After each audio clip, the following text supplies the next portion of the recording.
咱来看美国南部、中西部甲东北部有34个州拢受到冰风暴影响，今日伫南部就造成100万户的停电，全国超过1万座的航班来取消。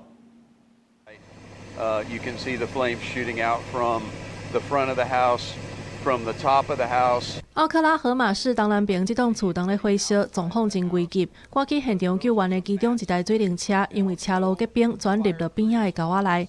加在消防人员落尾有成功甲火拍花，3个住户安全逃生。不过车库甲半楼已经严重损害。这场强烈冰风暴对美国西南向东北咧传，先影响到边缘地区，刷落是中西部、俄亥俄、中大西洋，落尾是东北地区。奥克拉荷马州的中东部对23开始大声受到影响，迄暗就落大雪。24、25两天，奥克拉荷马市予大雪砍掉咧，社区积雪，水池仔结冰，街仔头拢无人。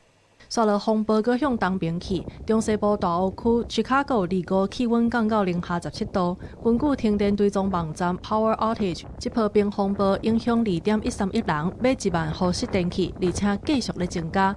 马里兰州巴尔的摩礼拜一透早醒过来，已经一片白茫茫，各地清洗车当咧清理市区的车路。华盛顿地区大阵人出来耍洗。Well, I've lived in DC my whole life, so nothing about this is new.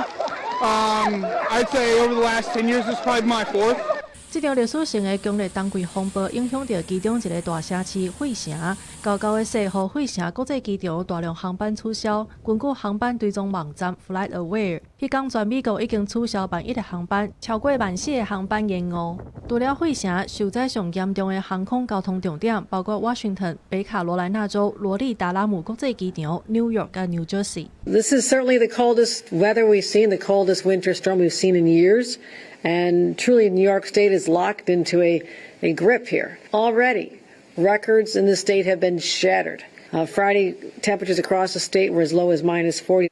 美国国家气象局预报冰雪会直到1月2日，了后极端低温可能会伫交通甲基础设施方面带来冲击。公司新闻黄云玲编译。